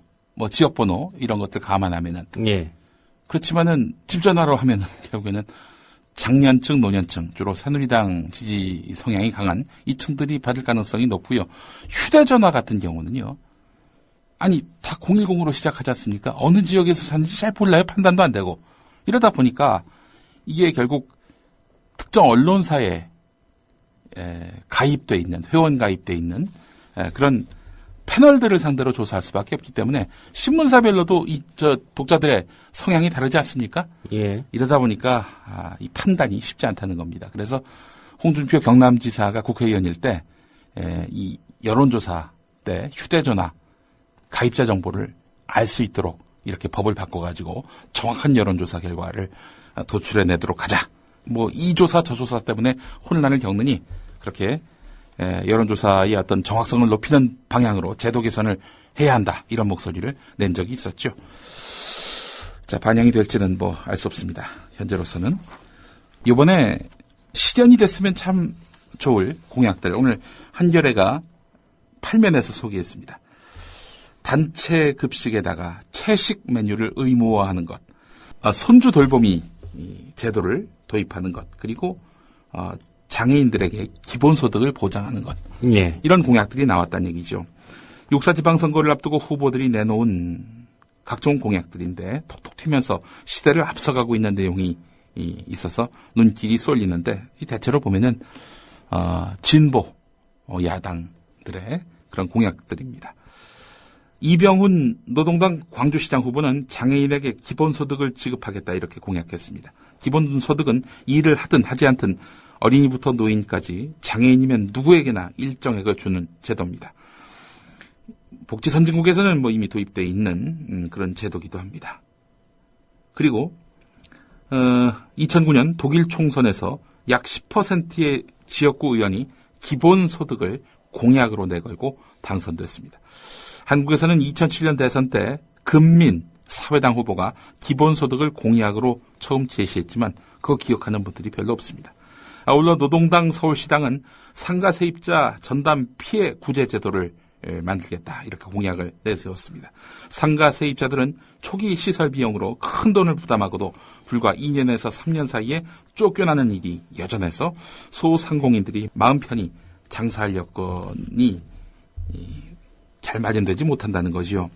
노동당 강원도당은 아이를 낳을 수 있는 산부인과가 없거나 먼 지역 특성을 고려해서 분만시설을 보건소에 갖춘 공공형 산부인과를 만들겠다고 약속했습니다. 아이를 낳으려고 산부인과가 있는 지역으로 가야 하는 원정 출산의 고통을 겪지 않도록 하겠다는 겁니다. 녹색당 같은 경우 마트에서 생명을 사고 팔면서 생명 경시 풍조가 확산될 우려가 있다면서 대형마트에서 동물을 사고 파는 일 없도록 하겠다. 이렇게 공약을 내세웠습니다. 또 녹색당은 채식주의자들의 행복 추구권과 선택권을 보장하기 위해서 구내 식당이나 학교 급식에서 고기 반찬이 나올 경우 같은 값을 내고도 김치만 먹어야 하는 이런 어려움 없이 식사할 수 있도록 채식 공약도 내걸었습니다. 우유 급식도 마찬가지입니다. 우유, 이게 동물성 아니겠습니까? 두유 같은 다른 음료도 선택할 수 있도록 하겠다. 이런 공약을 내세웠습니다. 예. 농산물 최저 가격 보장 조례 제정을 첫 번째 공약으로 내세웠던 통합진보당 전북지사 후보, 농산물의 생산비와 출하 가격의 차익을 보장하도록 하는 이런 공약을 내세워서 신선하다는 평가를 받고 있는데요. 주로 이제 당선 가능성이 낮은 소수정당 후보들이 제시한 공약 아니겠습니까? 실현 가능성 측면에서 중요하지 않아 보일 수 있겠지만은 선거를 바라보는 시민들의 의식을 바꿔놓는다는 점에서 의미가 크다는 지적입니다. 예컨대 김진표 새정치민주연합 경기도지사 후보 같은 경우 보육교사 전면 공무원화 약속, 이거는 이미 오래전에 진보정당이 내놓았던 그런 공약이었고요. 무상급식 역시 마찬가지였다는 겁니다. 앞으로 우리가 선택을 잘하게 된다면은 이런 선진적인 공약을 맛볼 수 있는 날이 올 것이다. 이런 평가입니다. 하나만 더 간단하게 보겠습니다. 예. 정진석 충남지사 새누리당 후보가 공개적으로 김기춘 비서실장 퇴진을 요구하지 않았습니까? 자, 그랬더니 지금 새누리당 안에서 부글부글 끓고 있다고 합니다. 그래서 일부 공동선대위원장들이 충청남도의 지원 유세를 가지 않겠다. 이렇게 밝혔다고 합니다. 다른 친박 의원도 자신을 충남지사 후보로 만들기 위해서 김기춘 실장이 뒤에서 얼마나 많이 노력했는지를 알면서 어떻게 그런 그만두라 성명을 냈는지 이해할 수 없다. 표에 도움이 된다고 생각했겠지만 오히려 보수표가 달아날 수도 있다. 이렇게 말을 했습니다. 배은망덕하다 이런 얘기인데요. 김기춘 실장이 친박 의원들에게 어떤 존재인지를 가늠할 수 있는 그런 사건이 아닌가 싶습니다. 동아일보 오면에 관련 기사가 있습니다. 오늘 여기까지입니다. 네, 잘 들었습니다. 예. 김용민 PD의 조간 브리핑이었습니다.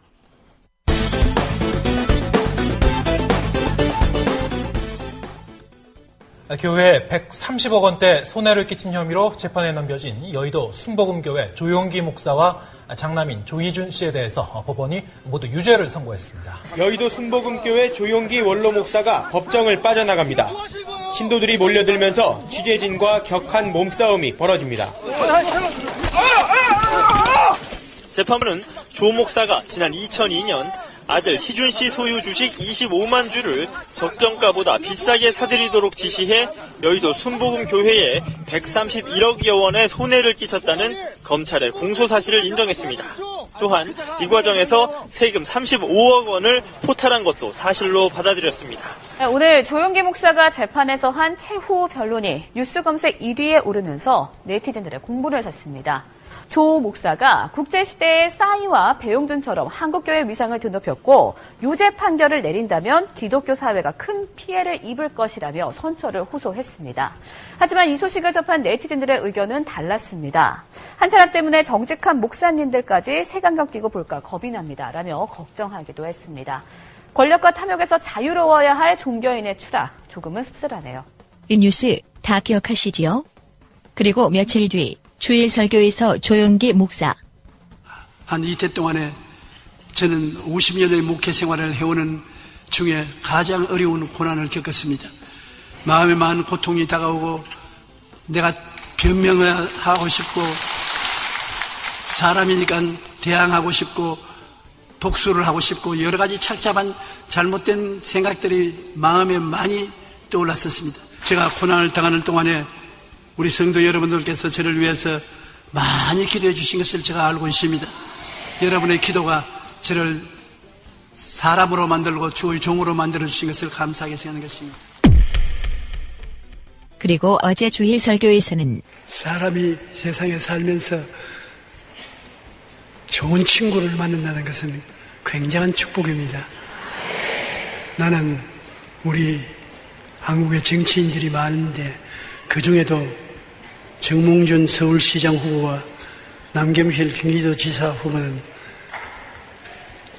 좋은 친구요. 이때 이미 착석해 있던 정몽준 새누리당 서울시장 후보, 남경필 새누리당 경기도지사 후보는 사전에 포커싱돼 있던 카메라 앞에 나타나 수만 명의 순복음교회 신자들 앞에서 인사. 조용기 목사는 예배 후 이 두 친구에게 당선될 것이라고 격려하며 안수기도도 했다고. 신한 볼펜 하나 내가 얻어본 적은 없지만은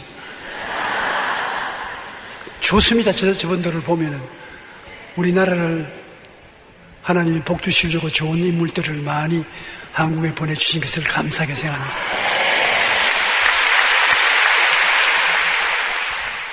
알메니아에 복음을 전하기 위해서 내일 출발해야 되는데 우리 집사람이 투표도 안 하고 하는 법이 어디 있어? 그래서 알아보니까 비행장에서 할 수 있대요. 나는 비행장에 가서 투표하려합니다. 조용기 목사님, 사전 투표는 토요일에 이미 끝났어요. 어쩌지요? 어떤 친구에게도 표를 못 주게 되셨으니.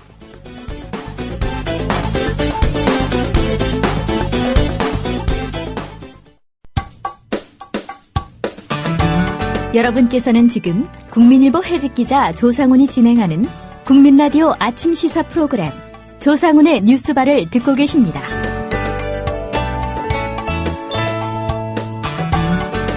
네, 월요일에 만나는 특종의 진술 시간입니다.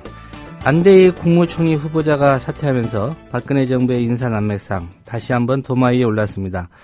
검증을 안 한 것인지 아니면 그 정도는 문제가 되지 않겠다, 이렇게 괜찮다고 생각하는 것인지 논란이 일고 있습니다. 이런 상황에서 조선중앙통화일보 미묘하게 좀 다른 입장을 취하고 있는 그런 모습입니다. 때로는 선수로, 때로는 심판으로 이 언론들이 활약을 하고 있는데요. BDS 김한 편집장과 함께 안대희 국무총리 후보자 지명에서 사퇴까지의 과정 한번 살펴보도록 하겠습니다. 김 편집장님 안녕하십니까? 네, 안녕하세요. 예. 일단 안대희 후보자가 국무총리 그 후보자로 지명되는 과정부터 한번 살펴보겠습니다. 애초에 좀 안대희 카드를 띄웠던 게 조선일보 아니었습니까? 네, 그렇습니다. 조선일보는 22일자 일면 사이드 기사, 사이드탑을 통해서 매체 중에 처음으로 국무총리 안대희가 유력하다라는 것을 활자화했습니다. 예. 당시 총리 하마평 기사들이 꽤 나왔던 상태인데요. 안대희 후보자의 경우에 정권 초기부터 총리를 맡을 수도 있다 이런 얘기들은 있었습니다. 조선일보가 가장 공격적으로 22일 날 안대희 후보가 총리로 유력하다라는 것을 제목으로 박은 건데요. 예. 이날 그 오후에 이제 안대희 총리가 이제 지명이 됐습니다. 그래서 조선일보가 다시 한번 좀 자신 어떤 그 이슈 주도력이라고 할까요? 뭐 이런 것들을 한번 과시했던 상황이고, 이후에도 이제 조선일보는 안대희 후보자에게 책임 총리제에 대한 상당한 조언과 그다음에 그 책임 총리를 실천할 각오가 없으면 그 시작을 하지 말아야 된다라는 해서 강력한 힘을 주어야 된다라고 주장을 했었습니다. 그리고 토요일이었던 24일에는 그 이해찬 전 총리의 예까지 언급을 하면서 대통령과 각을 세워서 이제 또 차기를 도모할 수 있는 그런 힘 있는 총리가 되어야 한다. 뭐 이런 고치까지도 했었습니다. 예. 결국은 안대희 씨가 차기 총리가 될 것이라는 그런 예상, 가장 좀 정확하고 빠르게 보도한 데가 조선일보고요. 네, 그렇습니다. 문제는 근데 역설적이게도 가장 먼저 뭐 안대희 총리 카드를 또 버린 것도 조선일보라고 볼 수 있지 않습니까? 네, 상황이 그렇게 됐는데요. 그 25일경에 이제 25일부터 안대희 후보자가 대법관 퇴임 이후에 약 한 16억 원 정도의 수임료를 받았던 사실이 공개되어 비판 여론의 중심에 섰습니다. 26일자 조선일보는 이제 안 후보자 변호사 5개월 수임료 16억 더 해명해와라는 제목의 사설을 통해서 그 안대희 후보의 해명이 미흡하다, 조세 사건과 대기업으로부터 받은 고문료를 다 공개해야 된다라고 이제 코치를 했습니다. 예. 그 정관예우에 관련한 의혹이 해명이 된다면서 나머지 문제에 대해서 이렇게 해야만 이제 정관예우에 관련한 의혹이 해명이 된다면서 나머지 문제에 대해서는 정면 돌파를 해라 이렇게 주문을 했는데요. 그런데 그 안 후보가 이제 다음 날 그 퇴임 이후 번 11억을 이제 사회에 함을하겠다는 입장을 밝히면서 조선일보의 태도가 변하기 시작합니다. 그 다음 날 27일 조선일보는 안 후보자 번 돈 내놓는다고 공직 적폐 척결 자격 생기겠나라는 제목의 사설을 통해서 그런 식으로는 공직사회 개혁의 동력을 얻을 수 없다 이렇게 개탄을 했는데요. 22일 처음 안 후보를 띄우고 뭐 계속 이어진 흐름의 국면에서 안 후보에게 지속적인 어떤 조언자, 주문, 뭐 상황에 대한 그 어떤 입장을 이렇게 가져가라라고 코치를 해오던 조선일보가 11억을 환원하겠다는 입장을 밝히자마자 27일 날 논조는 아깝지만 이제는 안 되겠다, 어렵겠다 이렇게 이제 돌아선 셈입니다. 예. 중앙일보의 보도 태도는 어땠는지 좀 궁금한데요. 중앙일보는 좀 약간 특이한 지면을 선보였는데요. 그 세월호 사건으로 이제 그 슬픔이 한참이던 때에 그래서 이제 아무도 차기 국무총리에 관한 기사를 쓰지 않던 때에 총리 인사청문회 관련해서 연 이틀 그 탑기사를 냈습니다. 기획을 해갖고요. 예. 그 총리 인사청문 검증회가 신상털기식으로 진행되면 안 된다 이번에는. 해서 그 언론계 안팎에서 중앙일보가 구체적으로 누구를 밀고 있는 사람이 있는 것이 아니냐 뭐 이런 얘기까지 돌았었는데요. 이후에도 중앙일보는 총리가 임명된 후에도 그 민정라인과 청문회에 좀 집착하는 모습을 보였습니다. 그래서 그 안대희 후보의 정관예우 의혹은 쉽게 검증할 수 있는 것인데 이를 못했다는 것은 무능한 것이고 이것은 결국엔 민정라인의 문제다. 그다음에 민정라인이 뭐 80%가 대형 로펌 출신이다. 뭐 이런 기사들을 통해서 청와대 민정라인을 집중 공격하는 그런 모습을 보였습니다. 예. 그보다 앞서 중앙일보가 좀 뜬금없는 기사였습니다. 총리 인사청문회를 일면에 시키기도 했었죠? 네, 그렇습니다. 아까 앞서 말씀드린 대로 지난달 이제 14일하고 15일이었는데요. 이틀에 걸쳐서 이제 신상털기로 규결되는 청문회 문화를 바꿔야 한다. 이런 특집 기사를 몇 개면에 걸쳐서 배치를 했습니다. 중앙일보는 이 기사에서 후보자의 능력을 검증하는 청문회가 되어야 하는데 도덕성과 관련된 검증은 좀 되도록이면 비공개로 하자 뭐 이런 주장을 내놨는데요. 이게 굉장히 좀 당시에 뜬금없던 상황이었습니다. 그래서 14일, 15일에는 계속적으로 이제 세월호 관련 이슈들이 있었을 때였는데 굉장히 이게 무슨 일인가 해서 앞서 얘기했던 것처럼 이제 중앙일보가 염두에 두고 있는 특정한 총리 후보가 있었던 것이 아니냐 뭐 이런 생각을 이제 분석들이 나오기도 했습니다. 그리고 중앙일보는 조선일보가 안대희 대법관을 강하게 밀 때 깜짝 인사의 가능성을 언급하며 약간 조선일보랑은 온도 차이가 나는 지면을 보였거든요. 뭐 그런 부분들이 도 그렇고 또 이제 안대희 후보가 낙마한 이후에도 계속 이제 그 중앙일보는 서두르지 말아야 된다. 다른 언론들은 총리 후보의 하마평 이름들을 이제 거론하고 있는 상황에서 중앙은 서두르지 말아야 된다라는 논조로 유지하고 있습니다. 예. 중앙일보가 염두에 두고 있는 총리 후보자가 짐작이 좀 됩니까? 뭐 이렇게 볼 수는 있을 텐데요. 현재 이제 언론이 얘기하고 있는 뭐 이름들이 있습니다. 뭐 김문수 경기도지사, 뭐 김무성 새누리당 의원, 김종인 국민행복추진단장, 뭐 한강호 국민대통합위원장, 뭐 이인재 새누리당 의원, 그다음에 최경환 의원 정도가 이제 언론에 이름이 나온 총리 후보자들인데요. 예. 중앙일보가 이런 총리 후보자들 이름이 나와 있는 상태에서 지금 언급되는 인사들, 지금은 이제 서두르지 말아야 된다라고 얘기하는 건 지금 언급되는 인사들은 아니다. 이런 입장으로 해석할 수도 있지 않냐. 뭐 이런 분석들이 나오고 있습니다. 예. 혹시 홍석현 회장 아닙니까? 뭐 그런 얘기들도 일각에서는 돌고 있는데요. 뭐 그렇게 될 경우에 여러 가지로 굉장히 좀 엄청난 이슈들이 있기 때문에, 그리고 지금 현재 필요한 이제 요구되는 총리가 홍석현 회장이냐에 적합하냐 뭐 이런 부분들에서는 논란이 있을 것으로 보입니다. 예.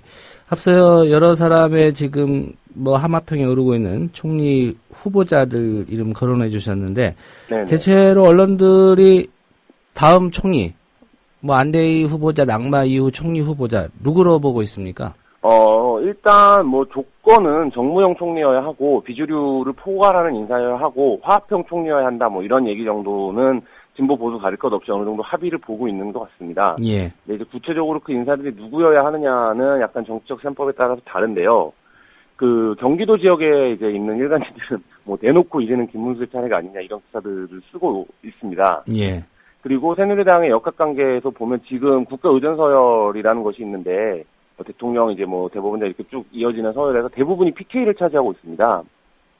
그 5명 중에 4명이 PK인데요. 그러니까 그 예전에 그 안대희 총리까지 포함하자면 했더라면, 그래서 PK 출신이 너무 많은 것이 아니냐 뭐 이런 차원에서 그 이인재 새누리당 의원이라든지 아니면 한강호 국민대통합위원장 뭐 이런 분들의 이름도 거론이 되고 있는 상태고, 그다음에 정권의 그 인기가 너무 바닥이라는 점에서 그 박근혜 그 당선인 시절에 개혁을 상징했던 뭐 김종인 전 국민행복추진위원장의 이름도 좀 그 얘기가 되고 있는 그런 상황입니다. 예.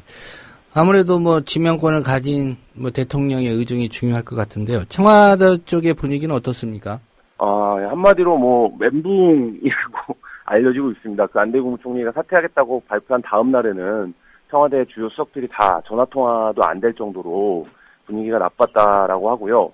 그다음에 안대희 총리의 사퇴 자체를 청와대에서 좀 그 파악을 더디게 했던 것이 아니냐 뭐 이런 얘기들도 나오고 있습니다. 예. 그래서 이제 뭐 누구까지 알았는지는 모르겠지만 뭐 홍보수석이라든지 대변인도 상황에 대해서 정확하게 브리핑을 못할 정도로 그 좀 급격 그 상황 판단이 되지 않았던 것이 아니냐 뭐 이런 얘기들이 나오고 있습니다. 그리고 특히 그 안대희 카드 같은 경우에는 박근혜 정부에서 굉장히 좀 그 중요한 카드였다라고 볼 수 있거든요. 이게 이제 어쨌든 차기 대권 프로젝트라든지 그 이후까지를 도모한 모색한 이런 수였는데, 그 수가 이제 틀어지고 사실상 뭐 인사청문회도 못 해보고 자진 사퇴하는 이런 상황에 몰리게 되면서 이후 행보에서 상당한 좀 문제가 예상이 되고요. 또 특히 안 후보가 사퇴한 이후에 이제 바로 김기춘 비서실장의 그 거취를 둘러싼 논란이 확산이 되면서 청와대 전체가 지금 좀 어쨌든 벼랑 끝에 서 있는 뭐 이런 모양새가 되고 있습니다. 예. 그 안대희 후보자의 사퇴 뭐 뒷얘기에 보도가 좀 일부 됐습니다. 오전까지만 해도 당일 오전까지만 해도 뭐 사퇴 얘기는 무슨 사퇴 얘기냐라고 했다가 갑자기 오후에 입장을 바꿨는데, 요 네네. 배경과 관련해서는 어떤 뒷얘기 같은 게 따로 나오는 게 좀 있는지요? 뭐 국무총리실이라든지 이제 인사청문회를 준비하는 사무실들은 계속 이제 당일까지도 일을 하고 있었던 상황이었고요. 뭐 이정현 홍보수석도 이제 기자들과의 그 이제 통화에서 그 알려지지 않은 통화에서 뭐 비교적 뭐 돌파할 수 있다 이런 입장들을 얘기했던 것으로 알려지고 있습니다. 그리고 예. 이제 그 국무총리 문제가 정리가 되면 안보실장과 이제 국정원장도 발표를 곧 하겠다. 뭐 이런 상황이었다라고 하는데, 갑자기 이제 안 후보가 그 사퇴를 한 것이고, 그 사퇴에 대해서는 뭐 청와대를 비롯해서 정부에서는 전혀 준비가 되어 있지 않은 상태에서 안 후보가 사퇴를 한 것으로 보여지고요. 그래서 박근혜 정부에서는 안대희 카드가 어느 정도 좀 문제가 있더라도 앞서 말씀드린 것처럼 워낙에 이제 중요한 카드였기 때문에 좀 반드시 관철이 됐어야 되는, 그래야 이제 좀 뭐 어떤 정치적인 정국에 대한 주도력을 가질 수 있는 이런 상황이었는데, 사실 세월호 사건 이후에 어쨌든 그 작심하고 이제 뽑아둔 카드가 써보지도 못하게 된 상황이 되면서 굉장히 위기 상황에 빠져 있다, 이렇게 말씀드릴 수 있을 것 같습니다. 예. 한 가지 언론의 역할 중에 이제 공직 후보자, 특히 고위공직 후보자에 대한 검증이 이제 중요한 역할이라고 볼 수 있을 것 같은데요. 네네. 이번 안대희 후보자 검증에는 일부 언론만 좀 열심히 좀 캔 게 아닌가, 검증 작업을 한 게 아닌가 그런 생각이 드는데 어떻게 보십니까? 일단 뭐 인사청문회 검증이라는 게 사실 지금 정권과 일부 이제 대형 언론, 보수 언론들의 유착 관계를 감안했을 때 거의 유일하게 이제 공식적으로 정부를 좀, 속된 말로 조질 수 있는 이런, 건이잖아요. 그런 차원에서 보면 이제 일부 보수 언론들이 이 문제, 인사 검증 문제에 대해서는 굉장히 주도력을 발휘하는 것은 사실입니다. 그런데 예. 그 장악력이 큰 방송이라든지 지상파 방송을 포함해서 이제 종편뉴스라든지 이런 방송들이 사실 인사 검증 문제에 있어서 어떤 문제가 불거지기 전까지는 좀 정부의 스탠스 쪽에 많이 서는 이런 보도 행태를 보이면서 사실 이게 이슈가 된 이후에 사실 문제가 되는, 그러니까 그 전에 언론이 사전적인 어떤 그 검증 기능을 발휘하거나 취재나 이런 것들을 통해서 이제 인사 검증이 되는 이런 분위기가 아니라 사실 어떤 것이 특정한 문제가 불거지면 그 문제를 중심으로 해서 모든 언론이 갑자기 달려드는 이런 형태가 좀 반복적으로 이루어지고 있지 않나 이런 생각이 듭니다. 예. 앞으로도 총리 후보자 다시 지명하고 또 개각이 이어지면은 이 고위공직자에 대한 검증이 많아질 텐데 언론의 역할이 좀 중요한 그런 시기인 것 같습니다. 네, 그렇습니다. 개인에 대한 도덕성 검증뿐만 아니라 사실 매번 도덕성 검증만 하다 끝나거든요. 정책 전문성이라든지 이런 거 검증도 못 해보고 그런 상황들에서 언론들의 좀 이 준비도 좀 필요한 것 같습니다. 예, 오늘 말씀 잘 들었습니다. 네, 감사합니다. 네, 미디어스의 김환 편집장이었습니다. 네, 5월 30일과 31일에 있었던 지방선거 사전투표, 20대 그리고 5, 60대의 투표율이 높았다고 합니다. 20대 투표율이 높았던 이유 중에 하나는 군 복무 중인 장병들 그리고 의무경찰들의 투표율이 포함되어 있기 때문이라는 분석도 있습니다. 본격적인 투표, 하루죠. 6월 4일 지방선거일이 이틀 앞으로 다가왔습니다. 유권자의 권리 포기하지 마시고 투표에 꼭 참여하시기 바랍니다. 뉴스바가 준비한 소식은 여기까지입니다. 지금까지 제작의 김효진 PD였고요. 저는 조상훈이었습니다. 내일 오전 7시 30분에 다시 찾아뵙겠습니다. 들어주신 여러분 고맙습니다.